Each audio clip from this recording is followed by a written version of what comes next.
सत श्री अकाल। India plus USA देख रहे सारे दर्शकों का मैं अमनप्रीत कौर स्वागत करती हाँ। मान सरकार देवेगी सारे दोषियों को सख्त सजा। आप सांझा उम्मीदवार खड़ा करने संबंधी सिमरनजीत मान को मिले सुखबीर बादल। सिद्धू मूसेवाले के कतल के 6वें दिन आया केजरीवाल का बयान, कहा पंजाब सरकार हरे नवी है। बाइडन ने सख्त बंदूक कानून बनाने की की मांग। रजिंदरपाल गौतम ने जिला समाज दफ्तर का निरीक्षण किया। आओ शुरुआत करते हैं आज इस पहली बड़ी खबर तो। मान सरकार देवेगी सारे दोषियों को सख्त सजा। आम आदमी पार्टी पंजाब के प्रमुख बुलारे मलविंदर सिंह कंग ने कहा कि विरोधी पार्टियां के आगुआं ने सिद्धू मूसेवाले की मौत से गंदी राजनीति की है। कंग ने गायक की मौत से दुख प्रगट करदियां कहा कि सिद्धू मूसेवाले ने अपने गीत राਹੀਂ देश विदेश ਵਿੱਚ पंजाबी सभ्याचार ਦਾ ਮਾਣ ਵਧਾਇਆ ਅਤੇ ਬਹੁਤ ਘੱਟ ਉਮਰ ਦੀ ਵੱਡੀ ਸਫਲਤਾ ਤੇ ਸ਼ੋਹਰਤ ਪ੍ਰਾਪਤ ਕੀਤੀ ਸੀ। ਅਜਿਹੀ ਪ੍ਰਸਿੱਧ ਸ਼ਖਸੀਅਤਾਂ ਦੀ ਮੌਤ ਤੇ ਰਾਜਨੀਤੀ ਕਰਨਾ ਬੇहद ਨਿੰਦਣਯੋਗ ਹੈ। जिस तरीके नाल पंजाब दे एक उभरदा सितारा जिन्हें ना सिर्फ पंजाब बल्कि पूरी दुनिया च पंजाबी म्यूजिक दे राही, पंजाबी माँ बोली दे राही, पंजाबी कल्चर दे राही पंजाब दा सिर उच्चा कीता, वो साडा सितारा जिहड़ा बहुत छोटी उम्र विच बड़ी ही दुखदाई मौत का शिकार होया सिद्धू मूसेवाला, जिथे इस गम की घड़ी विच आम आदमी पार्टी और मान साहब की सरकार परिवार नाल दुख साझा करदी आ, उत्थे नाल नाल ये भरोसा भी दवाउने असीं कि जिहड़े लोकां ने, जिहड़े बदमाशां ने सिद्धू मूसेवाल की मौत की जिम्मेवार है जिहड़े लोग, उन्होंने बहुत जल्दी पंजाब सरकार दी एजेंसियां जिहड़ियां हैं वो फड़ के सज़ा भी देणगियां और परिवार नूं न्याय देण दा काम भी करनगियां। सिद्धू मूसेवाले ने अपने गीतां दे राही जिथे सारी दुनिया च पंजाबी माँ बोली नूं पहुंचाया, ईवन गोरे काले कई मुल्कां दे लोग उहदे फैन सी, उत्थे उन्हें पंजाब दे उन्हां नौजवानां नूं प्रेरित किया जिहड़े पिछले सालों च आपां देखते हैं कि पिंड छड्डण वाला ट्रेंड चल पिया सी, आम किसानां दे मुंडे ट्रैक्टर चलाउणों हट गए सी, और सिद्धू मूसेवाला साहब एडे वड्डे सितारे होने के बावजूद जिस तरीके नाल उन्हें पंजाब दे हज़ारां लखां नौजवानों नूं प्रेरित किया कि मुड़ पिंड नाल प्यार करना, मुड़ खेती नाल विरसे नाल प्यार करना, एक बहुत वड्डी उन्हां दी अपील सी। अनफॉर्चुनेटली एक हादसे का, एक साजिश का जिस तरीके नाल उन्हूं शिकार होना पिया, कर दिता गया, उहदे ते असीं सारे दुखी हैं। लेकिन जिस तरीके नाल पिछले दिनां च एक नौजवान सितारे की लाश ते राजनीति हुई है, जिस तरीके नाल कांग्रेस, अकाली दल, बीजेपी, बाकी पार्टियां ने एक नौजवान पुत जिहड़ा बड़ी छोटी उम्र च मारिया जाता है, उसकी लाश ते राजनीति की है, यह भी अपने आप च बहुत दुखदाई गल है, शर्मनाक गल है। और मैं तुहानूं एक वीडियो के राही दिखाना चाहूँगा कि जिहड़े लोग अज मगरमच्छ दे आंसू रो रहे हैं, अथरू कढ़ रहे हैं, वो पिछले दिनां च मूसेवाले साहब बारे उन्होंने की विचार सी, चाहे कैप्टन अमरिंदर सिंह होण, चाहे बादल साहब होण, चाहे बीजेपी के सिरसा साहब होण या तरन चुग जी। मैं एक वीडियो के राही तुहानूं पहला सारी गल सुणाऊंगा, उस तो बाद आपां इस प्रैस कॉन्फ्रेंस नूं अगे लैके जावांगे। ਪਹਿਲਾਂ ਮੂਸੇਵਾਲਾ ਨੂੰ ਗੈਂਗਸਟਰ ਦੱਸਦੇ ਨੂੰ ਕਿਉਂਕਿ ਉਹਦੇ ਗੈਂਗਸਟਰਾਂ ਨਾਲ ਲਿੰਕ ਸਾਬਤ ਹੋ ਗਏ। ਉਸ ਨੌਜਵਾਨ ਨੂੰ ਕਾਤਲ ਤੱਕ ਕਹਿੰਦੇ ਰਹੇ। ਇੱਕ ਦੋ ਮਰਡਰ ਕੇਸ ਹੈ, ਇੱਕ ਵਾਰ ਨਹੀਂ, ਵਾਰ ਗੈਂਗਸਟਰ ਕਹਿੰਦੇ ਰਹੇ। ਗੈਂਗਸਟਰਾਂ ਨਾਲ ਇਹਦੇ ਸੰਬੰਧ ਹੈ।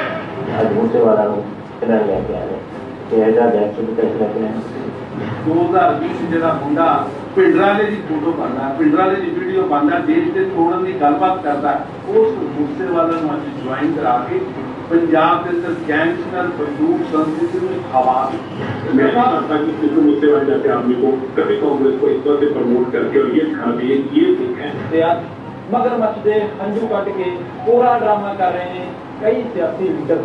ਸਿੱਧੂ ਮੂਸੇਵਾਲਾ ਜੀ ਜਿਹੜੇ ਇੱਕ ਐਜੇ ਇਨਸਾਨ ਸੀ ਜਿਨ੍ਹਾਂ ਨੇ ਪੂਰੇ ਦੇਸ਼ ਵਿੱਚ ਦੁਨੀਆ ਵਿੱਚ ਆਪਣੀ ਮਿਹਨਤ ਆਪਣੀ ਕਾਬਲੀਅਤ ਨਾਲ ਨਾਮ ਕਮਾਇਆ। ਪੰਜਾਬ ਦਾ ਇੱਕ ਚਮਕਦਾ ਸਿਤਾਰਾ ਜਿਸ ਨੇ ਥੋੜੇ ਜਿਹੇ ਸਮੇਂ ਵਿੱਚ ਦੇਸ਼ ਅਤੇ ਦੁਨੀਆ ਵਿੱਚ ਪੰਜਾਬੀ ਦਾ ਝੰਡਾ ਬੁਲੰਦ ਕੀਤਾ ਸੀ, ਜਿਸ ਨੂੰ ਲੱਖਾਂ ਚਾਹਣ ਵਾਲੇ ਸੀ। ਉਸ ਦੇ ਸਿਰੇ ਤੇ ਆਪਣੀ ਸਿਆਸੀ ਰੋਟੀ ਸੇਕਣ ਵਿੱਚ ਲੱਗੇ ਨੇ ਬਾਦਲ, ਕਾਂਗਰਸ ਸਮੇਤ ਕਈ ਹੋਰ ਸਿਆਸੀ ਲੀਡਰ। ਇਹ ਗੱਲ ਤੇ ਸਾਫ਼ ਹੈ ਕਿ ਜਿੰਨੀਆਂ ਵੀ ਸਿਆਸੀ ਪਾਰਟੀਆਂ ਨੇ ਇਹਨਾਂ ਤੋਂ ਆਪਣੀ ਕਰਾਰੀ ਹਾਰ ਬਰਦਾਸ਼ਤ ਨਹੀਂ ਹੋਈ।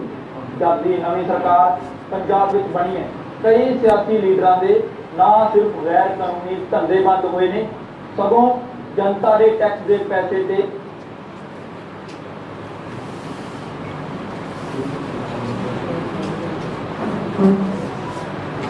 ਤੁਸੀਂ ਹੁਣ ਦੇਖਿਆ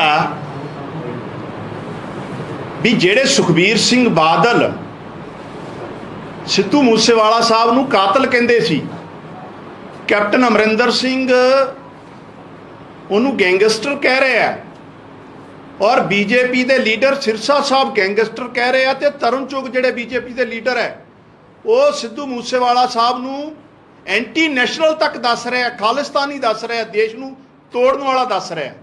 ਇਹ ਲੋਕਾਂ ਦੇ ਡਬਲ ਸਟੈਂਡਰਡ ਦੇਖ ਲਓ। ਔਰ ਦੂਜੇ ਪਾਸੇ ਕਾਂਗਰਸ, ਹਜੇ ਸਿੱਧੂ ਮੂਸੇਵਾਲਾ ਸਾਹਿਬ ਦੀ ਲਾਸ਼ ਦਾ ਸੰਸਕਾਰ ਵੀ ਨਹੀਂ ਹੋਇਆ ਸੀ ਤੇ ਕਾਂਗਰਸ ਪੰਜਾਬ ਦੇ ਲੀਡਰ ਸੰਗਰੂਰ ਇਲੈਕਸ਼ਨ ਦੀਆਂ ਬਿਉਂਤਬੰਦੀਆਂ, ਸੰਗਰੂਰ ਇਲੈਕਸ਼ਨ ਨੂੰ ਲੈ ਕੇ ਕੈਂਡੀਡੇਟ ਡਿਸਾਈਡ ਕਰ ਰਹੇ ਸੀ। ਇਹ ਅਸਲੀ ਚਿਹਰਾ ਇਹਨਾਂ ਲੋਕਾਂ ਦਾ, ਜਿਹੜੀ ਕਿ ਸਾਡੇ ਇੱਕ ਨੌਜਵਾਨ ਸਿਤਾਰੇ ਦੀ ਮੌਤ ਤੇ ਉਹਦੀ ਲਾਸ਼ ਤੇ ਗਿਰਜਾ ਵਾਂਗੂ ਗੰਦੀ ਰਾਜਨੀਤੀ ਕਰਦੇ ਰਹੇ ਆ। ਇਹਨਾਂ ਦਾ ਦੋਗਲਾ ਸਟੈਂਡਰਡ ਹੈ। ਔਰ ਇਹਨਾਂ ਲੋਕਾਂ ਦੀ ਸਰਕਾਰਾਂ ਦੇ ਟਾਈਮ ਇਹਨਾਂ, ਚਾਹੇ ਅਕਾਲੀ ਦਲ ਦਾ 10 ਸਾਲ ਦਾ ਰੂਲ ਹੋਵੇ, ਚਾਹੇ ਕਾਂਗਰਸ ਦਾ 5 ਸਾਲ ਦਾ ਪਿਛਲਾ ਰੂਲ ਹੈ, ਇਹਨਾਂ ਦੇ ਸੱਤਾ ਦੇ ਰਹਿਣ ਦੇ ਟਾਈਮ ਜਿਸ ਤਰੀਕੇ ਨਾਲ ਆਰਗੇਨਾਈਜ਼ ਕ੍ਰਾਈਮ ਪੰਜਾਬ 'ਚ ਵਧਿਆ, ਗੈਂਗ ਕਲਚਰ ਪੰਜਾਬ 'ਚ ਵਧਿਆ, ਗੈਂਗਸਟਰ ਕਲਚਰ ਵਧਿਆ, ਔਰ ਉਹਨੂੰ ਪੈਟਰੋਨਾਈਜ਼ ਕੀਤਾ ਇਹਨਾਂ ਲੋਕਾਂ ਨੇ। ਕੌਣ ਨਹੀਂ ਜਾਣਦਾ ਕਿ ਜਲੰਧਰ ਸਪੋਰਟਸ ਸਕੂਲ ਦੇ ਉਹ ਨੌਜਵਾਨ ਜਿਹੜੇ ਪਲੇਅਰ ਬਣਨ ਆਏ ਸੀ, ਉਹਨਾਂ ਨੂੰ ਕਿਹੜੀ ਸਰਕਾਰ ਨੇ ਗੈਂਗਸਟਰ ਬਣਾਇਆ, ਜਿਹੜੇ ਉਸ ਟਾਈਮ ਰੂਲ ਕਰ ਰਹੇ ਸੀ। ਉਹੀ ਅਕਾਲੀ ਦਲ ਬੀਜੇਪੀ ਦੀ ਸਰਕਾਰ ਸੀ ਉਸ ਟਾਈਮ।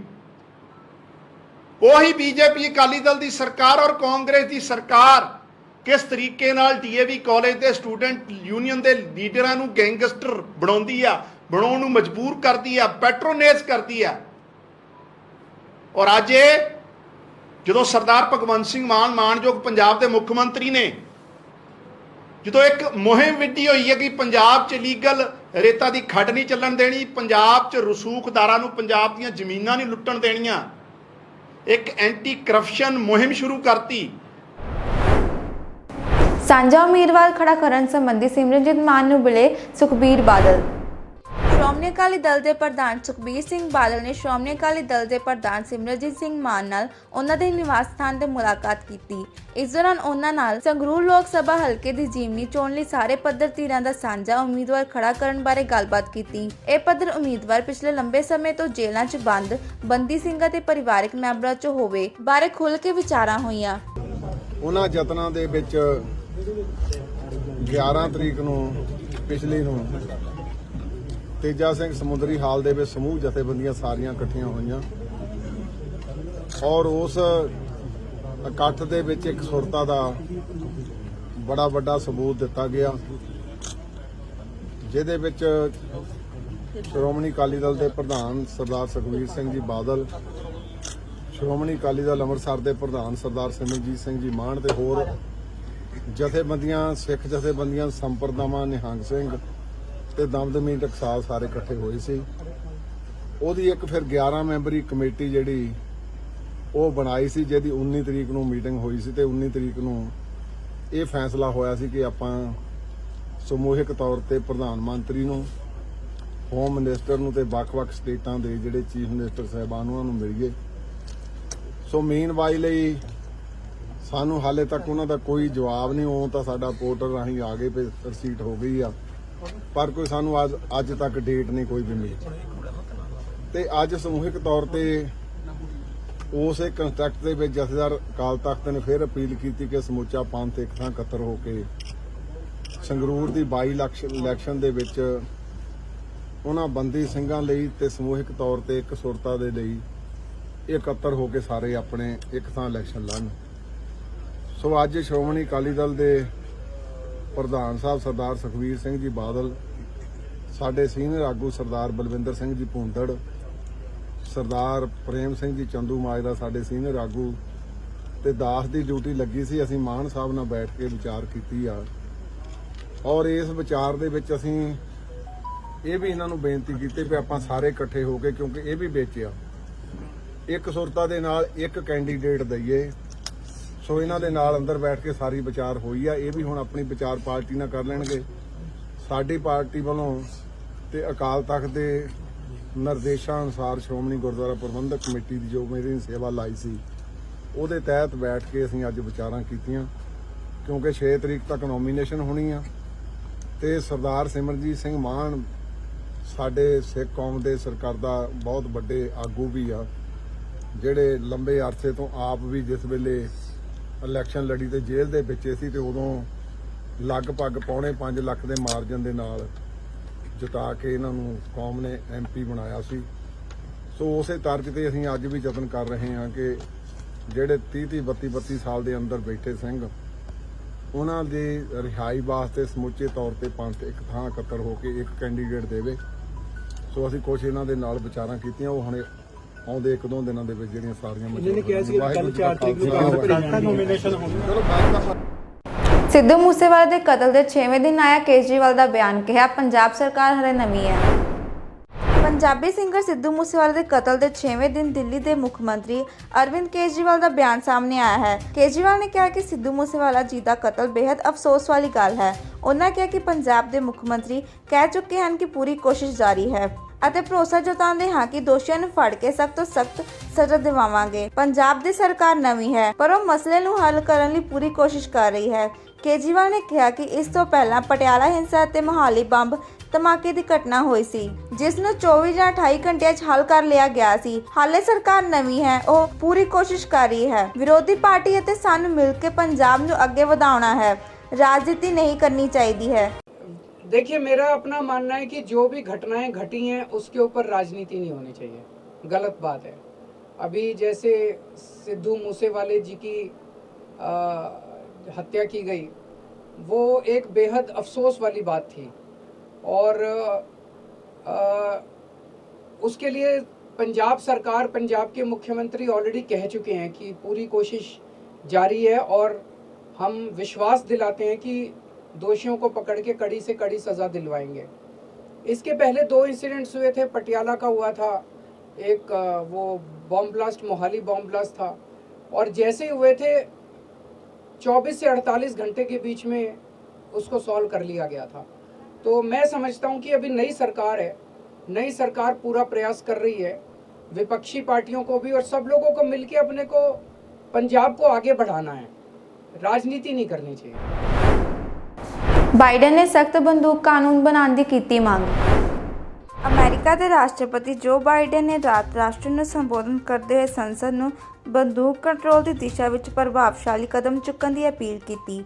ਉਹਨਾਂ ਨੇ ਸੰਸਦ ਮੈਂਬਰਾਂ ਨੂੰ ਕਿਹਾ ਕਿ ਉਸ ਦੇਸ਼ 'ਚ ਲਗਾਤਾਰ ਹੋ ਰਹੀਆਂ ਗੋਲੀਬਾਰੀਆਂ ਦੀ ਘਟਨਾ ਦੇ ਮੱਦੇਨਜ਼ਰ ਹਥਿਆਰਾਂ ਦੀ ਵਿਕਰੀ ਤੇ ਸੀਮਾ ਲਗਾਉਣ ਤੇ ਵਿਚਾਰ ਕਰਨ। ਵਾਈਟ ਹਾਊਸ ਵਿੱਚ ਦਿੱਤੇ ਆਪਣੇ ਸੰਬੋਧਨ ਵਿੱਚ ਬਾਈਡਨ ਨੇ ਕਾਂਗਰਸ ਤੇ ਸਖਤ ਬੰਦੂਕ ਕਾਨੂੰਨ ਬਣਾਉਣ ਦੀ ਦਬਾਅ ਪਾਉਣ ਦੀ ਕੋਸ਼ਿਸ਼ ਕੀਤੀ ਕਿਉਂਕਿ ਪਿਛਲੇ ਹਮਲਿਆਂ ਤੋਂ ਬਾਅਦ ਅਜਿਹੀਆਂ ਕੋਸ਼ਿਸ਼ਾਂ ਅਸਫਲ ਹੋ ਗਈਆਂ ਹਨ। 3rd and 4th graders and 2 teachers. On each cross a name, and nearby a photo of each victim that Jill and I reached out to touch. Innocent victims murdered in a classroom that have been turned into a killing field. Standing there in that small town, like so many other communities across America, I couldn't help but think there are too many other schools, too many other everyday places that have become killing fields, battlefields here in America. We stood at such a place just 12 days before, across from a grocery store in Buffalo, New York, memorializing 10 fellow Americans, a spouse, a parent, a grandparent, a sibling, gone forever. At both places, we spent hours with hundreds of family members who were broken, whose lives will never be the same. They had one message for all of us: do something. Just do something. For God's sake, do something. After Columbine, after Sandy Hook, after Charleston, after Orlando, after Las Vegas, after Parkland, nothing has been done. This time that can't be true. This time we must actually do something. The issue we face is one of conscience and common sense. For so many of you at home, I want to be very clear. This is not about taking away anyone's guns. It's not about vilifying gun owners.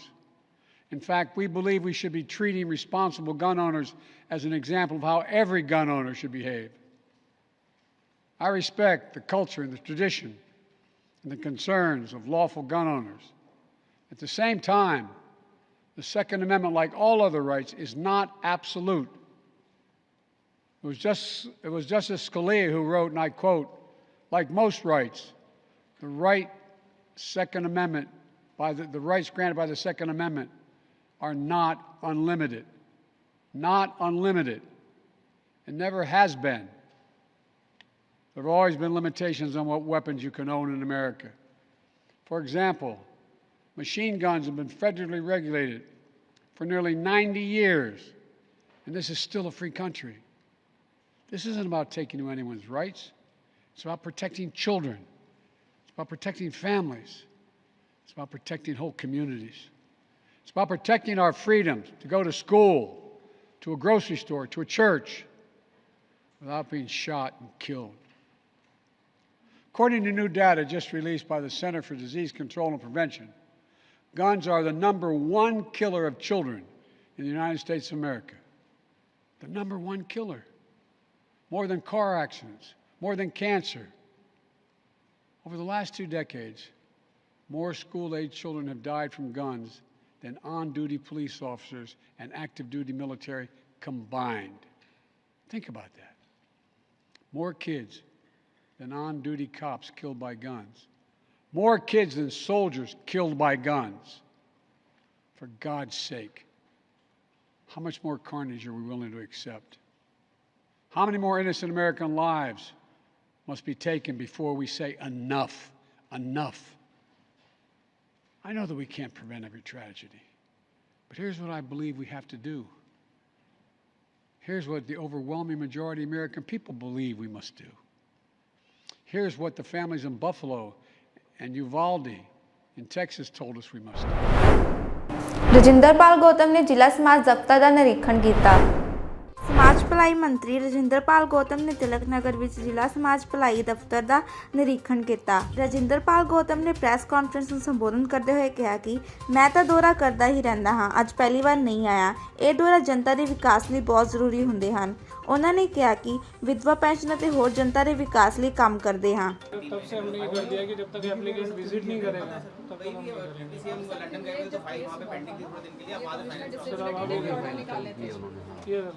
ऐसा क्या है, central government का जो share आता है वो time से नहीं आ रहा, तो हम क्या करते हैं कि सेंटर के शेयर की वजह से रुके ना, तो हम फिर अपने दिल्ली सरकार के फंड से फाइनेंस से क्लियर करा के फंड लेके वो पेंशन देते हैं।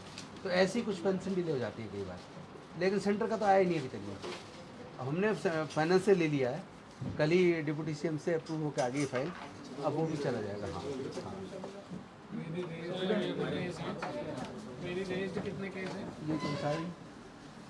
सर मैं केस लगा रहा हूँ, इस तरह के फेक आते हैं। अच्छा, ये सब फेक है ये फेक है सर, सेम वो है, सेम पैटर्न। अच्छा, फोटो चेंज कर दिया, बाकी सब कुछ सेम है। सर ऐसे आते हैं, ऐसे सेम सर। डेथ सर्टिफिकेट में क्या करेंगे ना, बार कोड उठा लेंगे। जैसे बार कोड है ना डेथ सर्टिफिकेट, ये उठा के दूसरे पे लगा देंगे। आप बार कोड करोगे तो आ जाएगा HDMC वेस्ट जोन, जब आप साइड पे चेक करोगे मिलेगा नहीं, तो नाम कुछ और होगा। फिर हम बुलाते हैं, फिर जो आता नहीं है सर तभी हम रिजेक्ट करते हैं। तो ओके। किसी को ऐसा नहीं है। अच्छा, आप क्या पूछ रहे थे? ऑब्जेक्शन होगा? क्वेरी रेज कितने में है सर? टोटल हमारे अभी टोटल पे तीनों तरह की क्वेरीज बता ओवरऑल है दीजिए। सर। ये अच्छा। हैंडीकैप अभी ओल्ड एज तो सर स्टार्ट नहीं है, सिर्फ हैंडीकैप और हाँ। 255 में सर। 255 क्वेरी रेज है पूरी डिस्ट्रिक्ट में। हाँ सर, ये भी रिसेंट के केस है। जैसे अभी 2 जून को आया है, फैमिली बेनिफिट। ये 1 जून को आया है, ये मई को आया सर। अभी रिसेंट के केस है, इनको अभी हम पहले कॉल करेंगे। कल हमने लिस्ट निकाल के दे दिया ये देखो सर, ये हमने कल लिस्ट दे दी है। इनको पहले फ़ोन कराएंगे, पहले फ़ोन करवाते हैं सर। जब ये फ़ोन पे नहीं आएंगे 5 दिन 6 दिन, तो हम इनको लेटर डालेंगे सर। ये इस तरह का लेटर डालते हैं, ये उनका सर वो पूरा डिटेल है सर। ये हम उनको फिर स्पीड पोस्ट से लेटर भेजते हैं इनके कंसर्न एड्रेस पे जो इन्होंने दे रखा है। ठीक इसके है। बाद भी जो टाई अप नहीं होगा तो सर फिर हम रिटर्न आ जाता है लेटर तो सर या तो स्पीड पोस्ट। ठीक है सर। सबसे बड़ा एक प्लस पॉइंट यहाँ है, जिस दिन हमारे पास डॉक्यूमेंट्स आ जाए उसी दिन हम लोग अपलोड करके इस प्रकार की चिट्ठी बना देते हैं कि आपने ये आवेदन किया है, इसमें जो डॉक्यूमेंट्स का मैं इस पर हम टिक कर देते हैं, मैम के साइन करा के हम घर पे बाई पोस्ट। बहुत बढ़िया। हम एप्लीकेंट से नहीं करवाते सर अपलोड, क्योंकि 250-300 रुपये ले लेता है कैफे वाला। पानी लो। सर हमारा सिर्फ एक ही था कि थोड़ा सा डिस्ट्रिक्ट को अपग्रेड होना चाहिए, कंप्यूटर्स वगैरह। सर कागज के अभी आ जाएगा सर, 79 का हो गया। बहुत सुधार हो गया।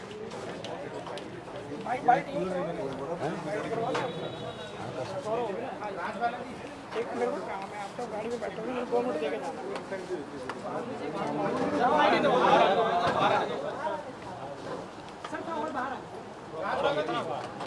और लगा लो आईडी। अरे बाहर आ लो, कोई बात नहीं भाई, जब यहाँ हो रही है तो होने दो ना। बाहर कैसे अलग से थोड़ी हो जाएगी, लगा लो सब लगा लो। अरे भाई आईडी तो लगा दो यार, लगा लो सब लगा लो अपनी आईडी। रोल कहाँ है हमारे डायरेक्टर साहब? आ जाओ, रोल उनको बुला लो। मैम को बुला सर, नोडल ऑफिसर मैम को बुला लो। सर आज इस दौरे पर आए, अब क्या कहेंगे इस दौरे के बारे में? बेसिकली मैं तो दौरे करता रहता हूँ, कोई पहली बार नहीं आया। और दौरे का कारण सिर्फ एक होता है, चूँकि ये जो हमारा सोशल वेलफेयर डिपार्टमेंट है, ये जनता के कल्याण के लिए है, जिसमें हम लोग old age pension, disability pension और WCD डिपार्टमेंट की विधवा पेंशन, उसका भी डिस्ट्रिक्ट ऑफिस ज़्यादातर साथ हैं। तो चूँकि ये सब लोग ऐसे हैं जो कहीं ना कहीं किसी परेशानी में आते हैं और उन परेशानियों को हम समय से निदान करें, तो जैसे वो अप्लाई करते हैं उसके अगर कोई डॉक्यूमेंट कंप्लीट नहीं होते तो हमारा विभाग उनको तुरंत उसको ऑब्जेक्शन में डालता है, क्वेरी रेज करता है। और क्वेरीज़ को कंप्लीट करने के लिए उनको चिट्ठी भी डालते हैं, उनको मैसेज भी डालते हैं, उनको फ़ोन भी करते हैं। और वो जब आके अपने डॉक्यूमेंट कंप्लीट करवा देते हैं तो फिर उनका पेंशन बन जाता है।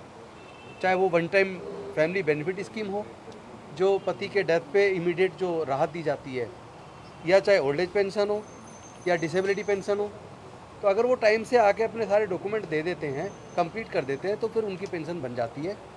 और अगर नहीं देते हैं तो कुछ टाइम इंतज़ार करते हैं, क्योंकि चिट्ठी भी भेजी है, फ़ोन भी किया है और मैसेज भी भेजा है, उसके बाद भी नहीं आते तो एक समय के बाद इंतज़ार करने के बाद ऐसे केसेस को रिजेक्ट कर दिया जाता है। अदरवाइज वो पेंडिंग दिखते हैं, क्योंकि ऐसे कुछ केसेस भी पकड़ने में आए जहाँ लोगों ने कुछ फर्जी डॉक्यूमेंट बनाकर और वो किसी साइबर कैफ़े से मिल के, ऐसा एक साउथ में केस आया जिसमें कुछ लोग अरेस्ट भी हुए। तो हम लोग सारे हमारे ऑफिसर्स डॉक्यूमेंट्स को बारीकी से इसलिए जांच करते हैं ताकि कोई भी फर्जी ना बने, जिसको ज़रूरत है उसकी ज़रूरत वाले को मिलना चाहिए। ऐसा ना हो जिसको ज़रूरत है उसको तो मिले ना, और जिसको ज़रूरत नहीं वो फर्जी डॉक्यूमेंट बनवा के करवा ले। तो हम ये कोशिश कर रहे हैं कि एक भी फर्जी पेंशन किसी की ना बने और जो ज़रूरतमंद है उसको ज़रूर टाइम पे उसकी पेंशन मिल जाए। उसी के तहत लगातार हम लोग सारे डिस्ट्रिक्ट जो हमारे डिस्ट्रिक्ट ऑफिसेज हैं उसके अंदर विजिट करते हैं और अपने ऑफिसर्स को सेंसिटाइज करते हैं। अपने डिस्ट्रिक्ट ऑफिसर्स हैं, अपने सुपरिटेंडेंट्स हैं, डायरेक्टर हैं, और साथ में हम एक काम और करते हैं, हम पूरा का पूरा डाटा पेंशन का अपने सारे एमएलएज को भी आईडी पे भेज देते हैं, ताकि अगर कहीं किसी प्रकार की दिक्कत आ रही है कोई डॉक्यूमेंटेशन में, तो वो एमएलएज भी अपने ऑफिस से अपना स्टाफ भेज के ऐसे लोगों की मदद कर सके ताकि उनका रिजेक्ट ना हो। सर अब तक कोई मामले आ चुके हैं जो फर्जी पाए गए, कुछ आंकड़े ऐसे? नहीं, वो तो पूरा केस दर्ज हुआ, उसमें 2-3 लोग अरेस्ट भी हुए, वो जेल भी गए हैं। क्योंकि जो जब से ऑनलाइन हुआ है तो ऑनलाइन सिस्टम में ऑनलाइन कौन कौन कहाँ से कर रहा है और वो क्या फर्जी डॉक्यूमेंट लगा के कर रहा है वो तो हमको नहीं पता चलता। और हमें जब पता लगा कोई सीबीआई की कोई रेड हुई, उसमें 2-3 वो एक साइबर कैफे वाला अरेस्ट हुआ, उसने किसी 1-2 डाटा एंट्री ऑपरेटर वगैरह का नाम लिया, वो लोग अरेस्ट हुए, तब ये केस सामने आया। इसीलिए हम लोग क्वेरी करते हैं या डॉक्यूमेंट्स को चेक करते हैं उसको ज़्यादा माइन्यूटली कर रहे हैं ताकि इस तरह के केसेस ना हो, किसी को फर्जी ना मिले और कोई ज़रूरतमंद छूट ना जाए। सर पिछले 3 सालों से सर वृद्धावस्था पेंशन ही लगी है, लगातार 3 या 4 साल हो गए सर, उसके लिए क्या कहना? नहीं 3 साल नहीं हुए हैं, आपको जानकारी नहीं है। 2017 में भी पेंशन आई, 2018 में भी पेंशन आई, और हाँ नहीं बता रहा हूँ, 2017 में भी नई पेंशन आई थी, 2018 में भी नई पेंशन आई थी, और अब फिर नई पेंशन आने वाली है। कुछ कोर्ट केस की वजह से कुछ दिक्कत आई थी, लेकिन हम जल्दी उसको भी चालू करेंगे। कुछ बेनिफिशरीज भी है। हाँ तो उनसे मिल लेते हैं बेनिफिशरीज से। राज वाला जी सर भी है मैडम। हाँ नमस्ते मैडम। अच्छा अच्छा मेरी काम वाली है। अच्छा मैं 11 मई को फार्म यहाँ जमा करवा दी थी। अच्छा अच्छा। तो अब तक मेरे को कुछ पता कम चला, मैं आज खबर लेने आई थी। हाँ तो इन्होंने कहा 12 मई को ही पास हो गया। 12 मई को पास हो गया, उनकी पेंशन चली गई होगी अकाउंट में? नहीं चली नहीं हो, थोड़ी दिक्कत आ गई, वो आधार कार्ड लिंक। तो आधार कार्ड को ऐसा करना, बैंक में जाना, नहीं फार्म दिया उन्होंने, भर कर देना, उसको NPCI पे मैप करवाना है बैंक से। हाँ जी हाँ जी। जैसे ही वो हो जाएगा आपके अकाउंट में पैसा चला जाएगा। बहुत फटाफट, बहुत ठीक है। आप खुश है ना सरकार के काम से? चलिए धन्यवाद आपका। एक एप्लीकेशन में मैं जरूर बोलूँगा, ये जो ऑफिस है इसका जो स्टाफ है so helping hand you can never imagine. अच्छा। somebody comes and ask them for any help, pension आती है तो भी ठीक है, otherwise they will guide him कि this is the reason why the pension has not come and you kindly complete it and the pension would be release. तो आप satisfy है ना? I am very satisfied. And ਇਹ ਸਨ ਅੱਜ ਦੀਆਂ ਮੁੱਖ ਖਬਰਾਂ। ਮੈਨੂੰ ਅਮਨਪ੍ਰੀਤ ਨੂੰ ਦਿਓ ਇਜਾਜ਼ਤ ਤੇ ਹੋਰ ਵਧੇਰੇ ਖਬਰਾਂ ਦੇ ਲਈ ਜੁੜੇ ਰਹੋ ਇੰਡੀਆ+ USA ਨਾਲ। ਸਤਿ ਸ਼੍ਰੀ ਅਕਾਲ।